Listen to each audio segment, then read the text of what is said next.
Hello दोस्तों, स्वागत है आप सभी का हमारे यूट्यूब चैनल अर्ली स्टडी पे। देखिए दोस्तों, आज की वीडियो में हम लोग पढ़ेंगे अध्याय नंबर 8 का अगला टॉपिक है उत्प्लावन बल।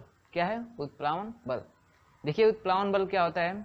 चूँकि हम लोग पढ़ रहे हैं द्रव स्थितिकी यानी द्रव के बारे में पढ़ रहे हैं, तो देखिए हर द्रव का जितने भी लिक्विड्स हैं उनके पास एक प्रॉपर्टी होती है कि यदि उनमें कोई वस्तु आंशिक या पूर्ण रूप से डुबोई जाए तो जो द्रव होता है उस वस्तु पे एक ऊपर की तरफ फोर्स लगाता है। क्या लगाता है?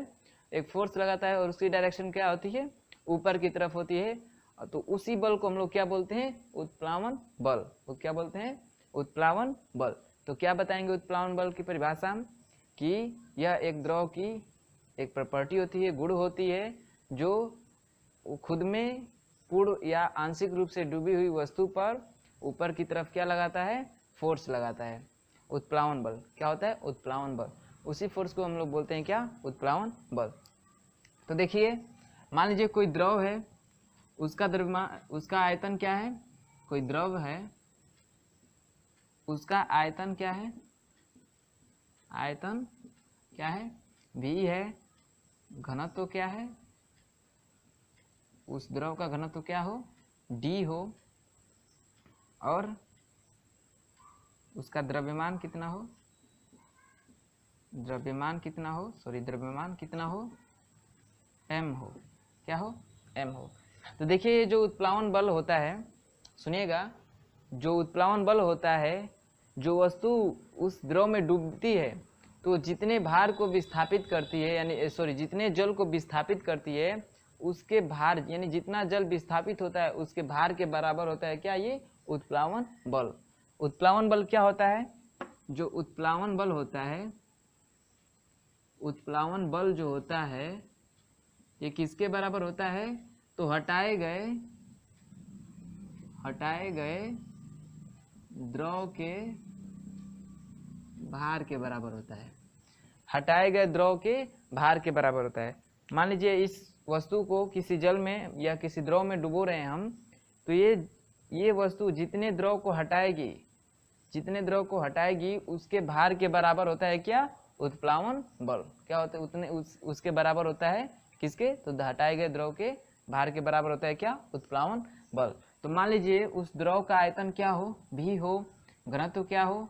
D हो। और द्रव्यमान कितना हो? m हो। तो जो उत्प्लावन बल होता है ये किसके बराबर होता है? उत्प्लावन बल किसके होता है? हटाए गए द्रव के भार के बराबर। भार के बराबर मतलब भार क्या होता है? mg होता है ना। भार, किसी वस्तु का भार क्या होता है? mg होता है। तो जो उत्प्लावन बल होगा वो कितने के बराबर होगा? mg के। सुनिएगा, घनत्व बराबर क्या होता है? देखिएगा, घनत्व बराबर क्या होता है? घनत्व बराबर द्रव्यमान बटा क्या होता है? आयतन। इतना सबको क्लियर है ना? द्रव्यमान बराबर क्या होता है? अरे घनत्व बराबर क्या होता है? द्रव्यमान बटा आयतन। क्या होता है? द्रव्यमान बटा आयतन। तो यहाँ से m का मान निकाले, इस फार्मूले से m का मान निकाले तो कितना आएगा? m का मान यही ना है, ये m है, ये v है, और घनत्व को किससे दिखाते हैं? d से। ठीक, तो यहाँ से m का मान निकाले तो m का मान निकालेंगे तो क्या आएगा? v इंटू डी आएगा। क्या आएगा? v into D. तो इसमें रख दीजिए, इस वाले में m का मान रख दीजिए। जो उत्प्लावन बल आएगा, उत्प्लावन बल का मान आ जाएगा, वो कितना आ जाएगा? उत्प्लावन बल बराबर क्या हो जाएगा? m का मान रख दीजिए v इंटू डी। तो क्या आ जाएगा? v इंटू डी इंटू जी। ये जो हम लोग का उत्प्लावन बल का मान ऐसे निकाल सकते हैं। यानी किसी वस्तु का आयतन दिया हो, उसका घनत्व मालूम हो, तो उस वस्तु पे कितना उत्प्लावन बल लगाएगा, यानी कितना ऊपर की तरफ फोर्स लगाएगा, उसको हम लोग गणना कर सकते हैं। समझ में आया? यहाँ पे v क्या है? आयतन है। v क्या है? आयतन है। d क्या है? घनत्व है। और g तो सबको मालूम है क्या है? g क्या है? गुरुत्वीय त्वरण है। क्या है? गुरुत्वीय त्वरण है। इतना क्लियर है? उत्प्लावन बल क्लियर है? उत्प्लावन बल जो होता है हटाए गए द्रव के भार के बराबर होता है। भार कितना होता है हम लोग का? mg। m का मान निकाल दिए किस फार्मूले से? ये घनत्व वाले फार्मूले से। और उसके बाद से m का मान यहाँ पे रख दिए। एम का मान यहाँ पे रख दिए तो ये उत्प्लावन बल का एक फॉर्मूला निकल गया आगे। इतना देखिएगा, ये जो उत्प्लावन बल होता है, इसी के कारण कोई वस्तु द्रव में डूबी हो, पूर्ण रूप से डूबी हो या आंशिक रूप से डूबी हो, तो इसी बल के कारण क्या होती है, वो हल्की प्रतीत होती है। क्या होती है? हल्की प्रतीत होती है। जैसे आप लोगों ने देखा होगा या महसूस भी किया होगा कि आप किसी चीज़ को, कोई बोरी भी हो, कुछ उसमें वस्तु भरी गई हो, उसको ऐसे उठा के देखिए एक बार, वजन ज़्यादा वजन लगेगा, और उसको एक बार जल में डाल के उठाइएगा, देखिएगा उन दोनों के भार में क्या होगा, अंतर महसूस आएगा। जल वाला थोड़ा हल्की महसूस होती है, तो वो किस कारण होती है? इसी उत्प्लावन बल के कारण। इतना क्लियर है? नोट करिएगा। फिर बढ़ते हैं अगले टॉपिक की तरफ। तो देखिएगा, अगला जो हम लोग का टॉपिक है आर्किमिडीज का सिद्धांत। ठीक है, क्या है? आर्किमिडीज का सिद्धांत। तो देखिए, ये जो आर्किमिडीज थे, इन्होंने जो उत्प्लावन बल है, जो उत्प्लावन बल की कंडीशन है, उसी कंडीशन को ध्यान करके इन्होंने एक सिद्धांत दिया था। ठीक है, उसी को बोलते हैं आर्किमिडीज का सिद्धांत। देखिए, उन्होंने क्या कहा था कि जो वस्तु है जो द्रव में डूबी हुई है, तो उसमें जो भार की कमी होती है, भार में जो कमी की आभास होता है, वो जो होता है उस वस्तु द्वारा हटाए गए द्रव के भार के बराबर होता है। जो उत्प्लावन बल में हमने भी बताया होगा कि जो वस्तु आंशिक या पूर्ण रूप से डूबती है, तो वो जो जल है उसके ऊपर एक बल लगाता है ऊपर की तरफ, और वो जो बल होता है उस वस्तु द्वारा हटाए गए भार के क्या होता है? बराबर होता है। तो जब वो भार के बराबर होता है, तो मैंने बताया कि ये जो उत्प्लावन बल है, इसी के कारण क्या होती है, वस्तु हल्की महसूस होती है, यानी उसके भार में कमी महसूस होती है।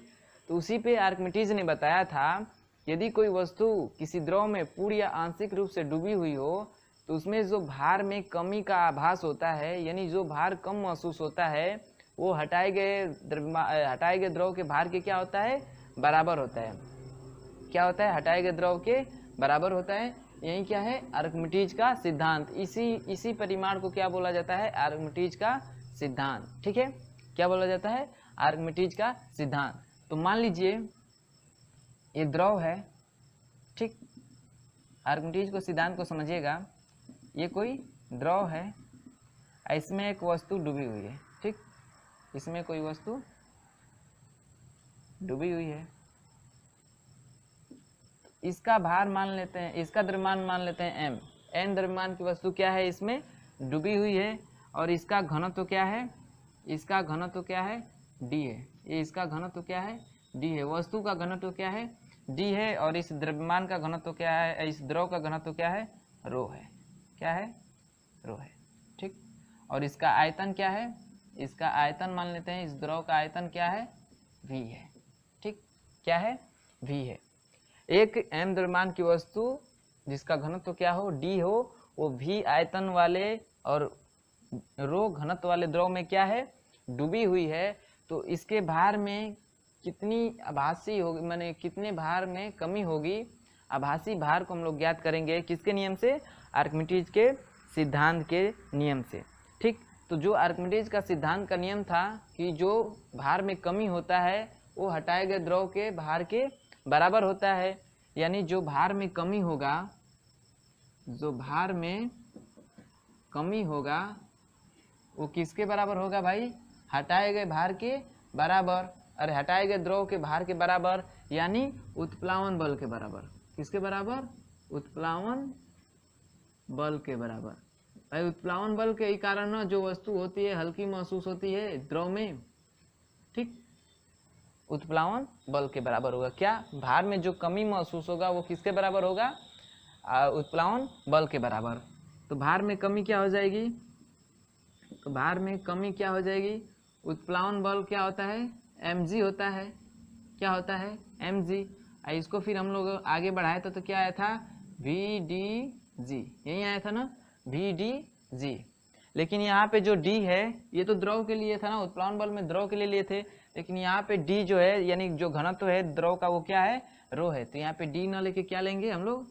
रो लेंगे। क्यों? क्योंकि भाई ये द्रव की बात कर रहा है। तो जो भार में कमी आएगी, भार क्या हो जाएगा? भार में कमी v w रो g, ये हो गया भार में कमी। ठीक, इतना हम लोग का भार में कमी होगा। अब भाई इतना कमी होगा तो जब वस्तु उस द्रव में डूबेगी तो उसका आभासी भार क्या होगा, आभासी भार क्या होगा, यानी भार में जो कमी हो गई उसको माइनस करके अब उसका एक्चुअली भार कितना है द्रव में, उसी को यानी अनुभव कितना किया जा रहा है आभासी भार, उसको वो कितना होगा। तो उसको देख लीजिए, जो वस्तु है, वस्तु का द्रव में आभासी भार कितना होगा, आभासी भार कितना होगा। तो जो आभासी भार होगा इस वस्तु का, तो इसका भार माइनस इस द्रव का, इस द्रव मतलब ये जो भार, ये जो पदार्थ है, इस जितने पानी को हटाया होगा, इसके स्थान पे जो द्रव होगा वो हटा होगा ना, तो उसके भार के बराबर होगा। यानी तो इसका भार माइनस हटाए गए द्रव का भार क्या होगा, वस्तु का द्रव में आभासी भार होगा। यानी वो वस्तु अब कितने की होगी, कितने वजन की हो गई है, तो कितना होगा, तो उस वस्तु का भार और माइनस कर देंगे हटाए गए द्रव का भार। ठीक, यानी वस्तु का भार और हटाए गए द्रव का भार। चूंकि यहाँ पे इसका कैपिटल एम लिए है ना, जो पदार्थ है उसका मास कैपिटल लिए हैं और द्रव एम है। ठीक, तो यहाँ से घनत्व के फार्मूले से ही इसका निकालेंगे पदार्थ का। तो इसका तो घनत्व क्या है, डी है, द्रव्यमान कितना है, एम है। ठीक, आयतन कितना है, वी है। तो यहाँ से घनत्व के फार्मूले से डी बराबर निकालेंगे कैपिटल एम अपन वी, तो एम का मान निकालेंगे तो कितना हो जाएगा, डी इंटू वी। और द्रव के लिए ही निकाले भी हैं, द्रव के लिए तो वी रो जी निकाले ही हैं। तो क्या हो जाएगा, यहाँ से एम का मान कितना हो जाएगा, रख दीजिए, कितना हो जाएगा, वी डी जी माइनस इसका कितना है, तो वी रो जी, इतना हो गया। देखिएगा वी जी दोनों में क्या है, कॉमन है। तो दोनों में कॉमन है तो वी जी को कॉमन ले लीजिए, वी जी को कॉमन ले लेंगे तो क्या बचेगा, डी माइनस रो, क्या बचेगा, डी माइनस रो। तो यही जो वस्तु में आभासी भार होता है, जो आभासी भार होता है कि कितने का है, वो निकल के आता है इतना। ठीक, कितना आता है, we G D minus rho. D क्या है, पदार्थ का घनत्व है, जिस पदार्थ को द्रव में डाले हैं उसका घनत्व है, और रो क्या है, उस द्रव का घनत्व है जिस द्रव में उस पदार्थ को डाले हैं। इतना क्लियर है। और भी क्या है, आयतन है, जी क्या है, गुरुत्वीय त्वरण है। इतना क्लियर है। तो नोट करिएगा, फिर हम लोग नोट नहीं, इसको नोट करिए, फिर बताते हैं आर्किमिडीज के सिद्धांत का उपयोग। ठीक है, तो इसको नोट करिए, वीडियो को पूछ करके नोट कर लीजिएगा, फिर सुन लीजिएगा आर्किमिडीज के सिद्धांत के अनुप्रयोग, यानी जो इन्होंने सिद्धांत दिया था इसका उपयोग क्या है, अनुप्रयोग क्या है, उसको सुन लीजिए। तो देखिएगा इनका उपयोग क्या है कि किसी वस्तु का अपेक्षिक घनत्व ज्ञात करने में, जो आर्किमिडीज का सिद्धांत है इससे क्या किया जाता है, तो किसी वस्तु का अपेक्षिक घनत्व ज्ञात किया जाता है। देखिए यहाँ पे दो घनत्व हो रहा है ना, एक द्रव का घनत्व, एक जिस किसी पदार्थ को, जिस पदार्थ को डाले हैं उसका घनत्व। तो इनसे क्या निकल जाएगा, इनसे क्या निकलता है, अपेक्षिक घनत्व निकलता है। दूसरा सुनिएगा, हाइड्रोमीटर द्वारा किसी द्रव का घनत्व ज्ञात करने में, क्या ज्ञात करने में, घनत्व ज्ञात करने में, किसके द्वारा, हाइड्रोमीटर द्वारा, वो भी किस प्रिंसिपल पे, तो आर्किमिडीज के प्रिंसिपल पे। इतना क्लियर हुआ। तीसरा कह रहा है कि लैक्टोमीटर द्वारा दूध की शुद्धता की जांच में, लैक्टोमीटर द्वारा दूध की शुद्धता की जांच में कौन सा प्रिंसिपल कार्य करता है, तो आर्किमिडीज का सिद्धांत ही कार्य करता है। इतना क्लियर है। फिर चौथा कह रहा है कि नाव तथा पनडुब्बी की संरचना में, नाव तथा पनडुब्बी की संरचना में कि उनकी संरचना किस तरह की जाए। ठीक है, वो किस पे आधारित होता है, तो आर्किमिडीज के प्रिंसिपल पे आधारित होता है। इतना क्लियर है, नोट करिएगा। फिर अगले टॉपिक की तरफ चलते हैं, तैरने की शर्त पे। जब हम लोग जल में तैरते हैं तो उनमें क्या क्या शर्तें होनी चाहिए, क्या क्या कंडीशनें होनी चाहिए, उसके बारे में समझते हैं। तो नोट करिएगा, फिर बताते हैं तैरने की शर्त के बारे में। ठीक है, देखिए जो अगला टॉपिक है तैरने की शर्त। ठीक, तैरने की शर्त, भाई कोई वस्तु है, उसको जल में डालेंगे तो तैरने के लिए कौन कौन सी शर्तें होनी चाहिए उसके बारे में समझते हैं। अब ऐसी थोड़ी है कि ईंट को फेंक देंगे तो वो पानी में तैरेगा, तैरता है नहीं ना, डूब जाता है। फिर किसी लकड़ी को फेंकते हैं जल में तो तैरने लगती है। तो भाई ईंट को और लकड़ी को फेंकने में एक डूब जा रहा है, एक तैरने लग रहा है, इसके पीछे कोई कारण होगा ना, तो समझते हैं उसके बारे में कि क्या क्या शर्तें होती हैं तैरने की। तो देखिए, जब भी किसी वस्तु को जल में डालते हैं, जब भी किसी वस्तु को जल में डालते हैं, मान लीजिए कोई वस्तु है, इसको जल में डालते हैं, तो इस पे दो प्रकार का बल कार्य करता है। कितने प्रकार का बल कार्य करता है? दो प्रकार का। एक तो इसका भार नीचे की तरफ, ठीक, इस वस्तु पर एक भार लगेगा, गुरुत्वाकर्षण कारक क्या लगेगा, इस पे एक भार लगेगा, उसकी डायरेक्शन क्या होती है? नीचे की तरफ। और ये जो द्रव होता है इस वस्तु पे ऊपर की तरफ भार एक बल लगाता है, जिसे क्या बोलते हैं हम लोग? उत्प्लावन बल। क्या होता है? F। तो इससे कितने बल कार्य कर रहे हैं? दो। एक क्या कर रहा है? भार काम कर रहा है, ठीक, क्या कर रहा है? भार काम कर रहा है। तो दूसरा क्या काम कर रहा है? उत्प्लावन बल काम कर रहा है। उत्प्लावन बल F काम कर रहा है, ठीक। इस वस्तु पे दो बल कार्य कर रहे हैं, कौन सा? एक भार, एक उत्प्लावन बल। तो देखिए, तैरने के लिए क्या कंडीशन होनी चाहिए? देखिए, यदि ये भार का मान, फर्स्ट कंडीशन देखिएगा, यदि इस भार का मान बड़ा होगा किससे? उत्प्लावन बल से। यानी ये जो भार है वस्तु का वो उत्प्लावन बल से अधिक होगा, तो वस्तु क्या हो जाएगी? वस्तु क्या हो जाएगी? पानी में क्या हो जाएगी? वस्तु क्या होगी? वस्तु पानी में डूब जाएगी। क्यों भाई? क्योंकि इसका भार क्या है? उत्प्लावन बल की अपेक्षा क्या है? ज्यादा है, ठीक। दूसरी कंडीशन देखिए, यदि जो ये भार है उत्प्लावन बल के बराबर होगा, ये भार है उत्प्लावन बल के बराबर होगा, तो क्या होगा? जो वस्तु है वो क्या होगी? डूबती हुई तैरेगी। डूबती हुई तैरेगी, यानी वो डूबकर तैरेगी, अंदर अंदर ही तैरेगी, डूबेगी नहीं पूर्ण रूप से, वो ना ऊपर रहेगी ना पूरे नीचे, वो अंदर ही बीच में क्या होगी? डूबते हुए तैरेगी। किस कंडीशन में? जब जो उसका भार है और उत्प्लावन बल है ये क्या हो जाए? इक्वल हो जाए, ठीक। और थर्ड कंडीशन क्या हो सकती है भाई? कि ये जो भार है ये क्या हो जाएगा? लेस देन हो जाएगा, किससे? उत्प्लावन बल से। यानी अब उत्प्लावन बल क्या हो जाएगा? प्रभावी हो जाएगा। तो वस्तु क्या होगी? तो वस्तु जो होगी ये द्रव से ऊपर ही क्या होगी? द्रव के तल सतह पे ही क्या होगी? तैरेगी। क्या होगी? वस्तु द्रव की सतह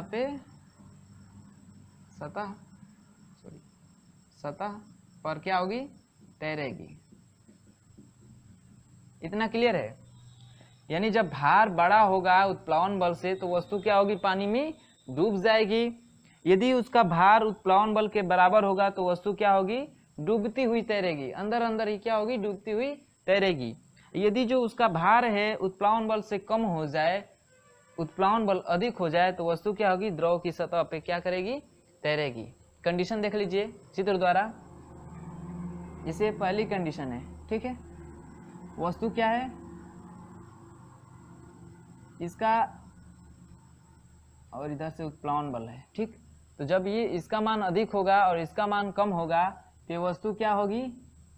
ये वस्तु क्या होगी? पानी में डूब जाएगी, ठीक। क्या होगी? पानी में डूब जाएगी। यही यदि इसका दूसरी कंडीशन में क्या कह रहा है? यहाँ पे क्या है? जो है ये W जो है ग्रेटर देन है किससे? F से। दूसरी कंडीशन में क्या है कि जो W है और F का मान क्या है? ये बराबर है। तो वस्तु क्या होगी? डूबते हुए तैरेगी। यानी इसका मतलब ऐसे डूबते हुए तैरेगी, ठीक। ये उत्प्लावन बल है, इधर से इसका भार लगा है, ये वस्तु क्या होगी? ऐसे डूबते हुए जल में क्या होगी? तैरेगी। यहाँ पे क्या होगी? ये डूब जाएगी पहली कंडीशन में, ठीक। और तीसरी कंडीशन क्या कह रहा है? तीसरी कंडीशन कह रहा है कि यदि जो भार है लेस देन हो जा रहा है, कम हो जा रहा है, किससे? उत्प्लावन बल से, तो उस कंडीशन में क्या हो रहा है कि वस्तु जो है द्रव की सतह पे क्या होगी? तैरेगी। अब जो वस्तु है द्रव की सतह पे तैरेगी, ठीक। इधर से इसका भार लगेगा, इधर से उत्प्लावन बल, और उत्प्लावन बल क्या होगा? अधिक होगा, किससे? भार से। तो इस कंडीशन में क्या होगी? जो वस्तु है द्रव की सतह पे तैरेगी। तो तैरने की शर्त क्या हो गई? मालूम हो गई आप लोग की। तैरने की शर्त क्या होनी चाहिए कि जो भार है वो उत्प्लावन बल के बराबर होगी तब तैरेगी, और वो भी तैरेगी कैसे, डूब के तैरेगी, तो उसे छोड़िए। इसको देखिए, जो भार है उत्प्लावन बल से कम होगा तो वस्तु जो होगी क्या होगी, इसके सतह पे तैरेगी। और इस समय जो होता है, कुछ वस्तु का कुछ भार पानी के ऊपर होता है तो कुछ भाग पानी के नीचे होता है। तो जो भाग पानी के नीचे होता है तो उस पे जो उत्प्लावन बल कार्य करता है वो हटाए गए द्रव के भार के बराबर काम करता है। क्या होता है, द्रव के भार के बराबर होता है।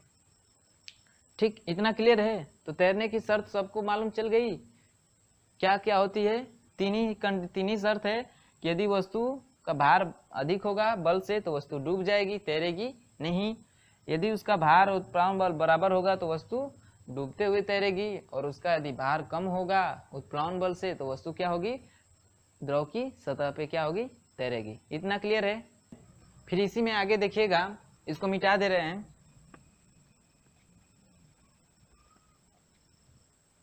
देखिएगा, जो तैरते हुए पिंडों के लिए जो फार्मूला हम लोग लगाएंगे उस पर कौन सा फार्मूला हम लोग यूज करेंगे। ठीक है, तो देखिए, जो तैरते हुए पिंडों के लिए, तैरते हुए पिंडों के लिए, देखिएगा ये तैरते हुए पिंडों के लिए काम करेगा ये फार्मूला। ठीक है, क्या करेगा, ये फार्मूला किस पे कार्य करेगा, तैरते हुए पिंडों के लिए। जो पिंड पानी में तैर रहे हैं उनके लिए एक फार्मूला कौन सा काम करता है, तो देखिएगा, पानी में तैरने के लिए क्या कंडीशन होनी चाहिए, क्या होनी चाहिए पानी में तैरने के लिए, कि जो उसका उत्प्लावन बल होता है वो अधिक होता है किससे, उसके भार से। ठीक, और इसका जो वस्तु का कुछ भाग जो पानी से ऊपर रहता है और कुछ भाग पानी से नीचे, तो जितना भाग पानी में रहता है उसका जो भार होता है हटाए गए भार के बराबर, हटाए गए द्रव के भार के बराबर होता है। इतना क्लियर है। तो देखिए, इस ठोस द्वारा, ये इसको ठोस है, ठीक, और ये द्रव है, और ठोस को द्रव में डाल रहे हैं। ठीक, तो ये क्या हो रही है, तैरने की कंडीशन की बात कर रहे हैं। ठीक है, तैरने की कंडीशन की बात कर रहे हैं। तो ये जो इसका जो भाग है, जितना भाग क्या है, पानी को हटाया है, यानी जितना भाग पानी में डूबा है उसका आयतन, यानी ठोस के डूबे भाग का आयतन, ठोस के डूबे भाग का आयतन बटे में ठोस का आयतन।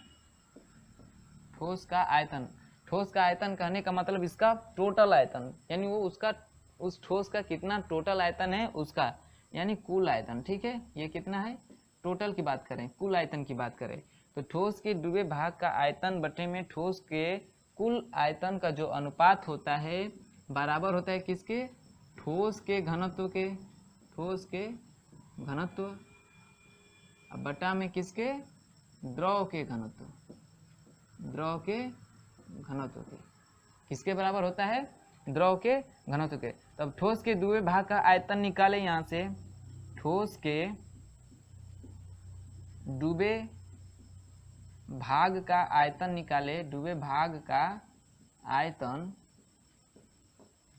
ठीक, ठोस के डूबे भाग का आयतन जो निकालेंगे हम लोग, तो कितना हो जाएगा, इसका गुणा होगा इसमें ना, तो कितना हो जाएगा, ठोस का घनत्व, ठोस का घनत्व गुणे ठोस का आयतन, ठोस का आयतन, बटा में क्या हो जाएगा, द्रव का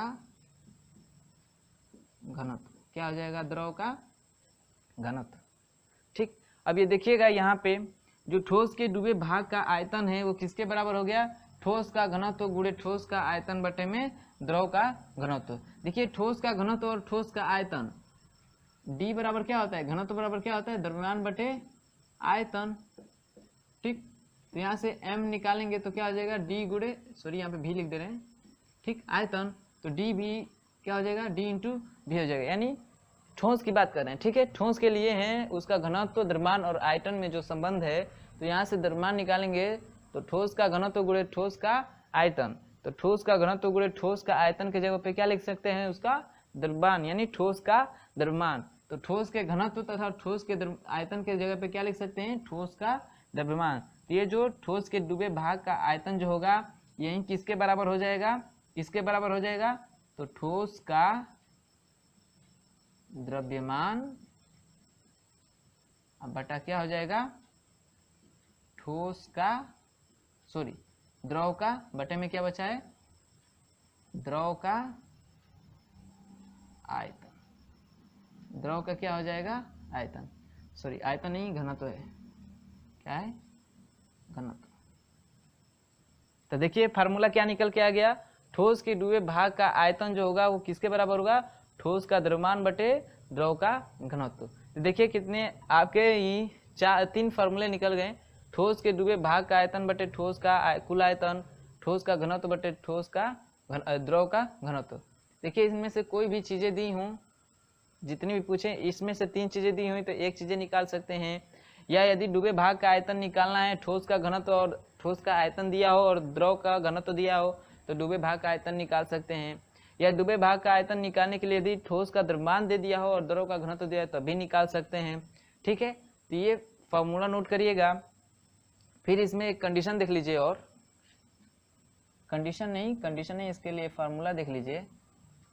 देखिएगा यदि जो वस्तु है वो अलग अलग द्रव में डुबोई जाए, ठीक है, अलग अलग द्रव में डुबोई जाए, तो जो ठोस का डूबा हुआ भाग है यदि उसका आयतन पहले द्रव में V1 और दूसरे द्रव में क्या हो, V2 हो, और उस पहले द्रव का घनत्व D1 और दूसरे घनत्व का घनत्व D2 हो, तो क्या होगा, उत्प्लावन बल यानी जो आंशिक जितना भाग डूबा रहेगा उसका भार किसके बराबर होगा भाई, उसके द्वारा हटाए गए द्रव के भार के बराबर।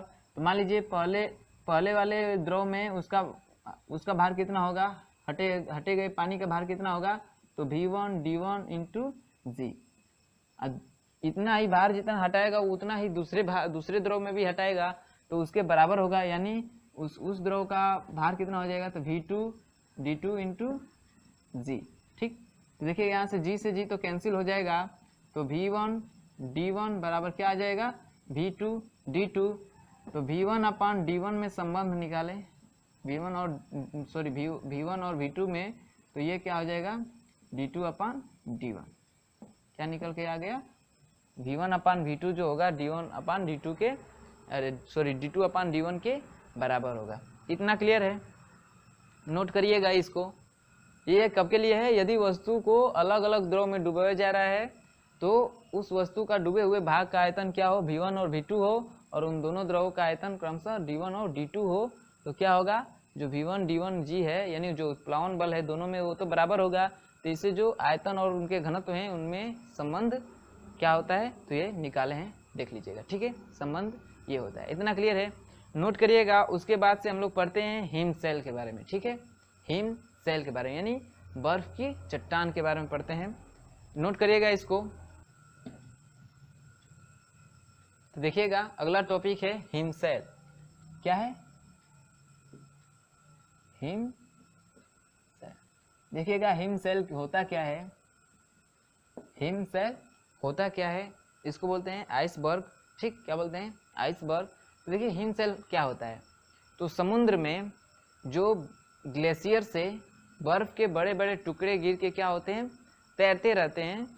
समुद्र में बर्फ के बड़े बड़े टुकड़े जो होते हैं ग्लेशियर से टूट के गिर कर उसमें क्या होते हैं, तैरते रहते हैं समुद्र में इधर उधर, तो उन्हीं को क्या बोलते हैं हम लोग, हिम सेल बोलते हैं, हिम सेल बोलते हैं। ये जो बर्फ के टुकड़े होते हैं इनका जो अधिकांश भाग होता है वो समुद्र के जल के अंदर होता है। ठीक है, इनका जो अधिकांश भाग होता है समुद्र के जल के अंदर होता है, और इनका कुछ ही भाग क्या होता है, ऊपर होता है। क्या होता है, कुछ ही भाग क्या होता है, ऊपर होता है। ऐसे ही क्या होते हैं, ये हिमसेल होते हैं। ठीक, क्या होते हैं, हिमसेल होते हैं, और ऐसे ही समुद्र में क्या होते हैं, तैरते रहते हैं। आप लोग टाइटैनिक पिक्चर देखे होंगे तो उसमें नाव ऐसे हिमसेल से क्या होती है, टकराती है। ठीक है, तो ऐसे ही क्या होते हैं, ये तैरते रहते हैं, इन्हीं को क्या बोलते हैं हम लोग, हिमसेल बोलते हैं।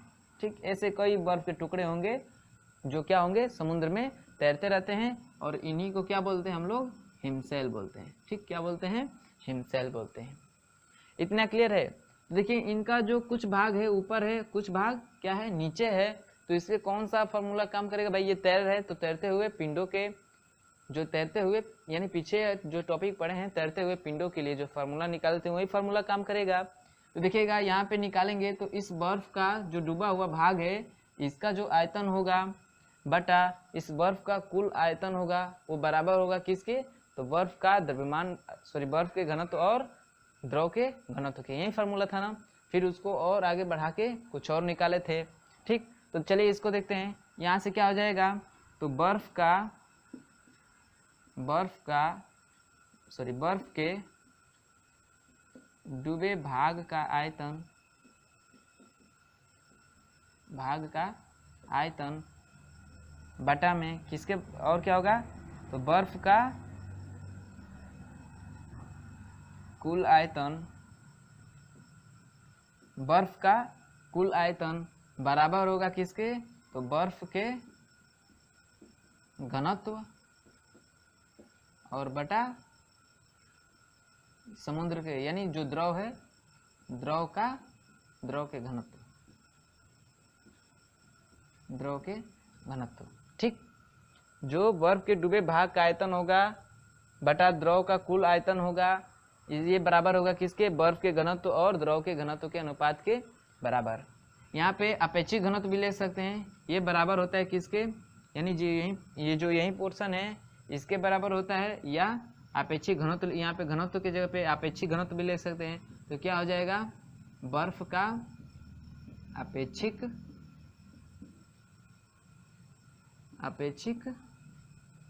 घनत्व बटा में क्या हो जाएगा, द्रव का अपेक्षिक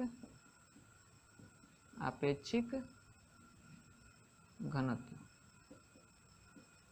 ठीक, क्या हो जाएगा, ये फार्मूला है आपका। ठीक है, बर्फ के डूबे भाग का आयतन बटे बर्फ का कुल आयतन बराबर होगा बर्फ के घनत्व बटे द्रव के घनत्व के, या अपेक्षिक घनत्व रख सकते हैं, बर्फ का अपेक्षिक घनत्व बटा द्रव का अपेक्षिक घनत्व। अपेक्षिक घनत्व का अनुपात लीजिए या घनत्व का अनुपात लीजिए, बराबर होगा किसके, तो डूबे भाग के आयतन का तथा उस बर्फ के यानी जो पदार्थ डूबा है उसके कुल आयतन के अनुपात के बराबर होगा ये पोर्शन। ठीक है, यहाँ पे अपेक्षिक घनत्व दिख रहा है आप लोगों को, तो अपेक्षिक घनत्व होता क्या है उसको समझ लीजिए। तो कैसे निकालते हैं सुनिएगा, अपेक्षिक घनत्व, तो जो अपेक्षिक घनत्व होता है, किसी भी पदार्थ का अपेक्षिक घनत्व निकालना हो तो उस पदार्थ का घनत्व, कोई भी पदार्थ हो उसका घनत्व अपेक्षिक घनत्व निकालना है, तो उस पदार्थ का घनत्व और 4 डिग्री सेल्सियस पे जल का घनत्व, 4 डिग्री सेल्सियस पे जल का घनत्व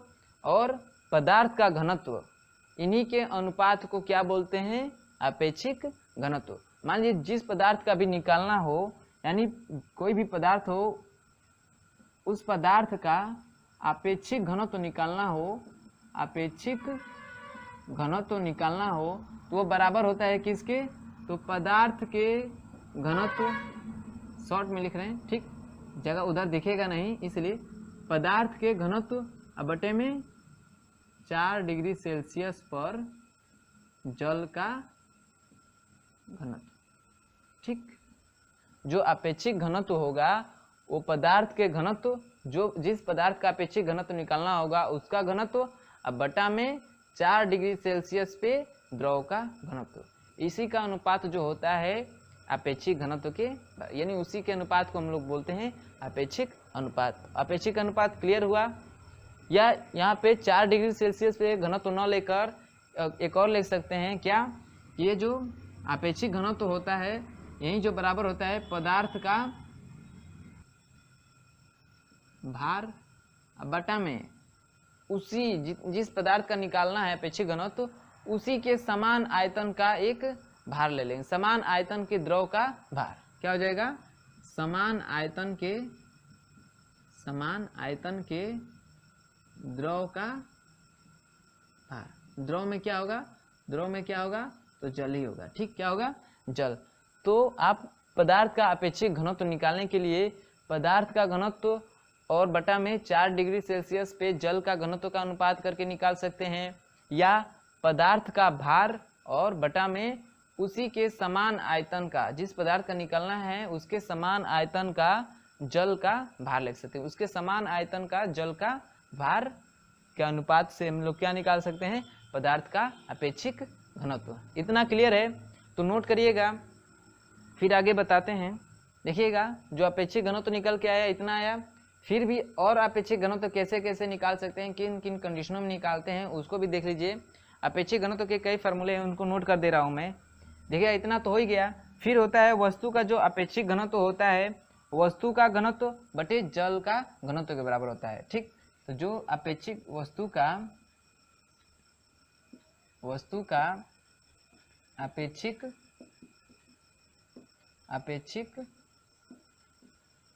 अपेक्षिक क्या है, घनत्व है, वो क्या क्या होता है, तो वस्तु का घनत्व, उस वस्तु का घनत्व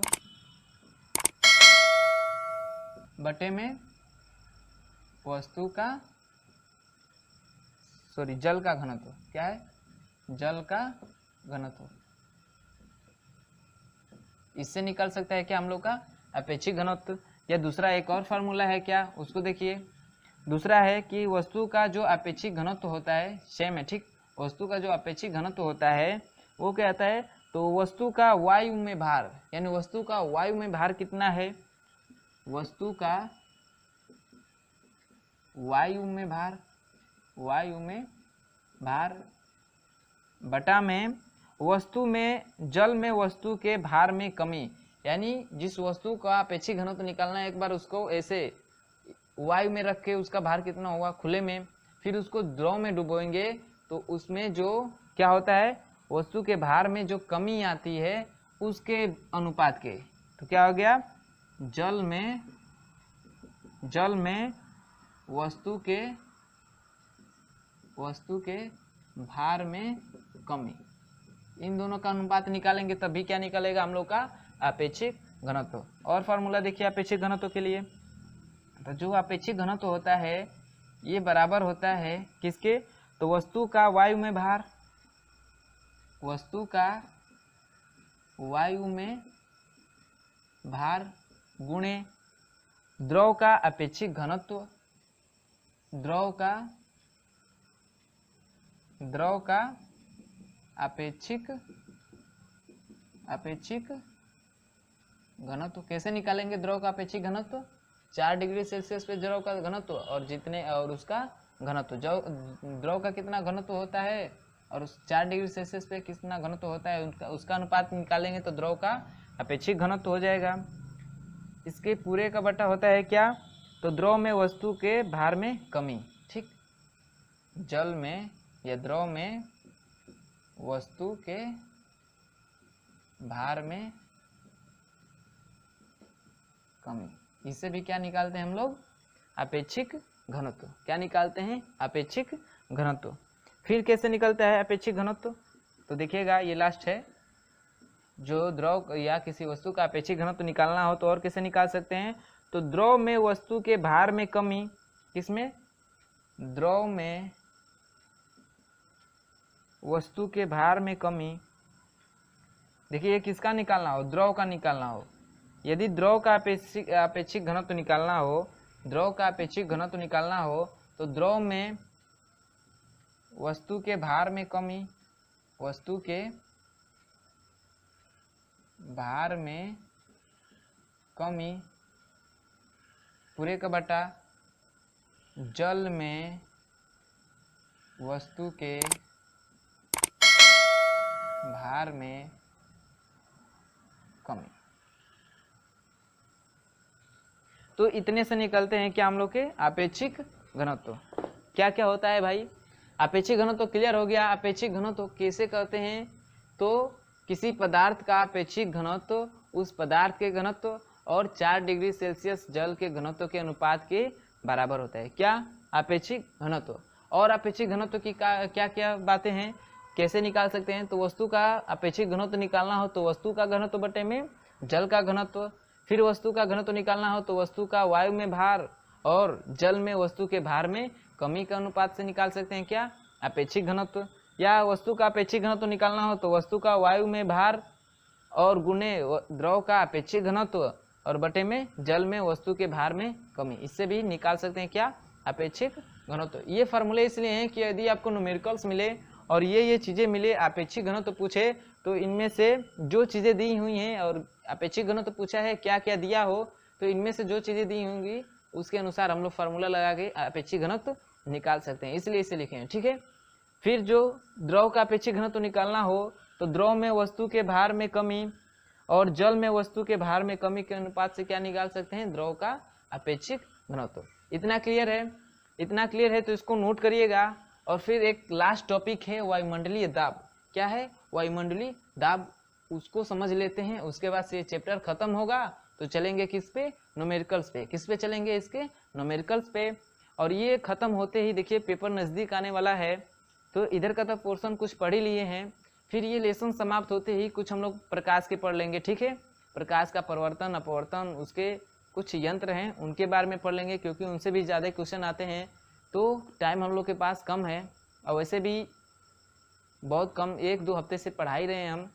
यहीं पहले आए होते तो कुछ अधिकांश चैप्टर क्लियर हो गए होते हम लोग के, तो इसके लिए माफ़ी चाहूँगा आप लोगों से। ठीक है, लेकिन फिर भी अपने प्रयास करूँगा कि कुछ हद तक पढ़ा दूँ कि आप लोग के परीक्षा में क्या हो, उतना कुछ तो क्लियर ही हो जाए, कुछ तो पोर्शन आप लोग के परीक्षा से टच ऐसे पढ़ाएंगे कि कुछ आ ही जाएगा। ठीक है, तो इसको पढ़ने के बाद हम लोग प्रकाश के कुछ चैप्टर पढ़ लेंगे, 4-5 चैप्टर। अभी तो दिन है, इतने दिन है कि 4-5 पढ़ लेंगे। उसमें भी इम्पोर्टेंट पढ़ लेंगे, जिसमें से जो घनत्व जो प्रतिरोध वाला है उसमें से आता है, प्रकाश का परावर्तन अपवर्तन से आता है, और जो उसके प्रकाशिक यंत्र हैं उनको। ठीक है, इतने लेसन पढ़ लेंगे क्योंकि इनसे आते हैं। तो इस चैप्टर को ख़त्म होते ही उसको पढ़ेंगे। ठीक है, तो इसको नोट करिएगा। आज जो इसका लास्ट टॉपिक है वायुमंडलीय दाब, उसको पढ़कर और फिर इसके न्यूमेरिकल्स को कर हम लोग चलेंगे किसमें, प्रकाश में। और उसमें पढ़कर उसको पढ़ लेंगे तो फिर हम लोग थोड़ा क्या कर लेंगे, हम लोग परीक्षा तो नज़दीक आ जाएगी, तो हम लोग क्या करेंगे कि 4-5 क्या करेंगे, उसका सेट तैयार कर लेंगे। ठीक है, सेट तैयार कर लेंगे। कुछ मैं सेट इंटरनेट से डाउनलोड करूँगा और उसी को क्या करूँगा, हम सॉल्व करवा देंगे। ठीक है, फिजिक्स से सॉल्व करवा देंगे, 3-4 दिन पहले ही सॉल्व करवा देंगे, तो आप लोग को आइडिया लग जाएगा कि किस किस लेसन से ज़्यादा आ रहे हैं। उसके बाद से 3-4 दिन में आप खुद से भी थोड़ा प्रिपरेशन कर लीजिएगा। ठीक है, देखिएगा जो सेल्फ स्टडी होती है सबसे बेस्ट स्टडी होती है। ठीक है, तो परीक्षा के 4-5 दिन पहले ही मैं कुछ प्रैक्टिस सेट करवा दूंगा। और उसके बाद से आप लोग को ऐसे अंदाज़ा लग जाएगा ना कि इस चैप्टर से पूछ रहा है, तो उसके बाद से आप लोग थोड़ा उतनी खुद से मेहनत कर लीजिएगा और उसके बाद से पेपर की अच्छी सी तैयारी हो जाएगी, आप लोग भी पेपर दे दीजिएगा। ठीक है, देखिएगा मैं फिर से भी माफ़ी चाहता हूँ कि आप लोग का जो कोर्स है ये कंप्लीट, अब इतना समय भी नहीं है कि कंप्लीट हो जाएगा, क्योंकि बहुत ज़्यादा चैप्टर हैं। तो जो मेन चैप्टर है वो मैं पढ़ा दूंगा। ठीक है, ये चैप्टर ख़त्म होते ही प्रकाश का पढ़ाऊँगा, क्योंकि उधर अभी कोई भी टच नहीं किए हैं, कोई भी चैप्टर टच नहीं हुआ है। तो ये ख़त्म होते ही हम लोग प्रकाश में चलेंगे। ठीक है, और उसके बाद टाइम बचेगा कुछ तो और चैप्टर हैं जो इधर के इम्पोर्टेंट, उसको खींच लेंगे और उसके बाद से प्रैक्टिस सेट हल कर लेंगे, उसके बाद तो परीक्षा ही आ जाएंगी।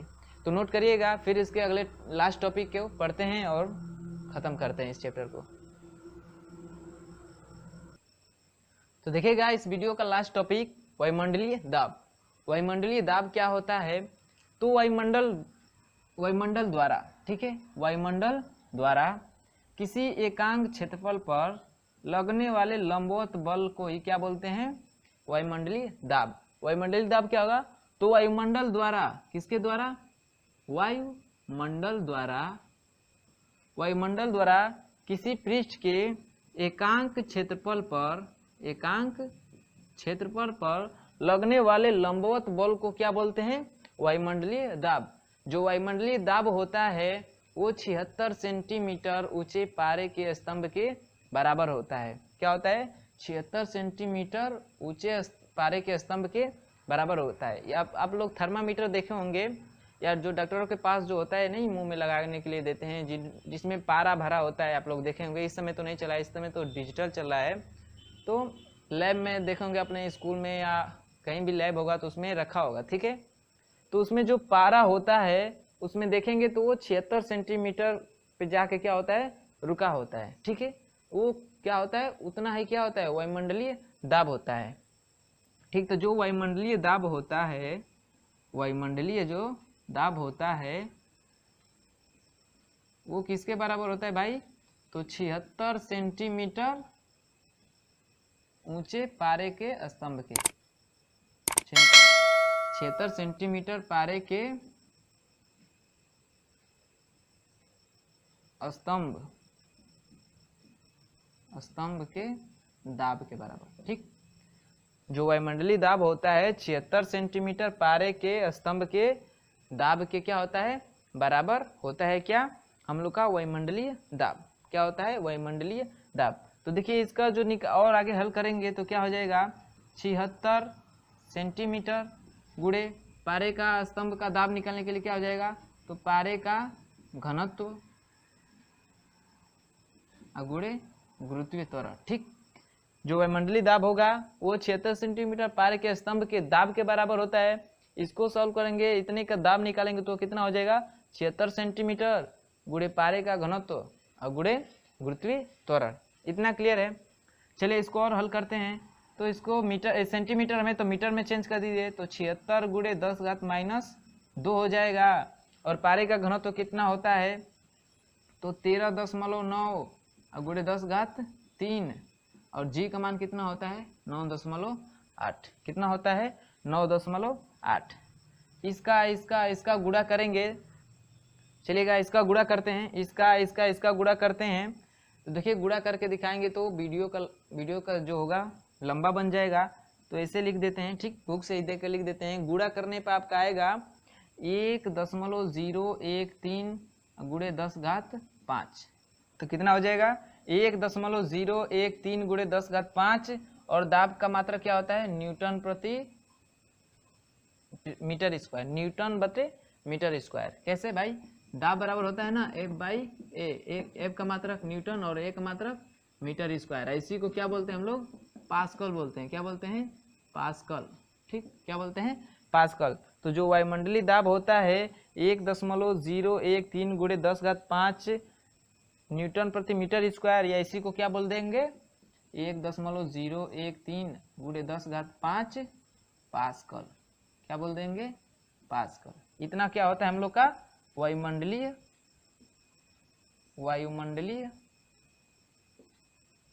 दाब होता है। ठीक। क्या होता है? वायुमंडलीय दाब। कितना होता है भाई? तो 1.013 गुणे 10⁻5 पास्कल। इतना क्लियर है? तो मैं ऐसा करता हूं कि आपको ये वीडियो अच्छा लगा होगा। यदि वीडियो अच्छा लगा हो तो वीडियो को लाइक करिएगा और अपने दोस्तों में शेयर करिएगा। और जो लोग चैनल को सब्सक्राइब नहीं किए हैं वो चैनल को सब्सक्राइब कर लें, ताकि जो भी हमारे नए वीडियो अपलोड हो तो उसके नोटिफिकेशन आपको समय से मिलती रहें। धन्यवाद।